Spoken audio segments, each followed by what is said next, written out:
Vous êtes branchés au 94.9 Rock Détente, la radio qui vous offre la meilleure musique, mais la radio aussi qui vous offre les meilleurs conseils jardinage grâce à Jean-Pierre Martel du Bio-Artisante. Salut! Salut Annie. Est-ce qu'on est un peu découragé là, de la température des Ben, derniers jours? on commence à avoir hâte d'avoir de la chaleur, on va dire, c'est comme pour reposant, là. Mais moi, tu sais, Jean-Pierre, c'est la première fois que j'ai une maison, c'est la première fois que j'ai à m'occuper de mon terrain.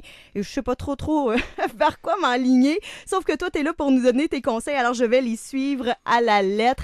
Et là, on a commencé à parler un petit peu du gazon la fin de semaine passée. On va poursuivre parce qu'on veut le plus beau des gazons, un beau gazon vert. Qu'est-ce qu'on fait pour le rendre sain et vert et plein de santé? Puis ça, du gazon, Annie, tout le monde en a. Ben oui! Fait que on va finir aujourd'hui, mais on a déjà parlé du déchaummage. On a dit qu'il faut que le chaume ait un demi-pouce. Oui.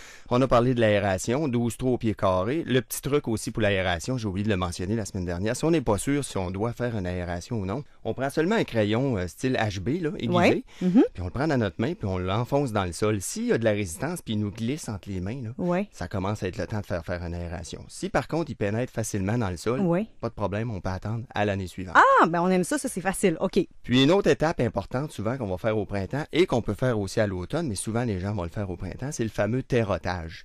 Ce que c'est du terrotage, c'est d'ajouter une fine couche de terreau sur la pelouse. On voit souvent ça, là.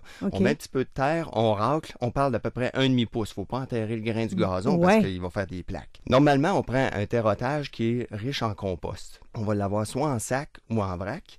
Puis on calcule la quantité nécessaire, on racle ça un petit peu, puis combiné justement avec une aération qui a été faite avant, on rajoute la fine couche de terre, puis après ça, on fait un semis. Ça, c'est vraiment la recette idéale parce que semer du gazon, c'est aussi important que de le fertiliser après ça, si on va avec les engrais. On appelle ça de faire des semis ou même des sursemis. Souvent, les gens vont avoir des gazons qui sont très, très beaux, puis ils vont se mettre les mains dans les poches puis arrêter de faire quoi que ce soit. Il faut continuer à acheter de la semence, puis on peut juste la lancer là, à la volée.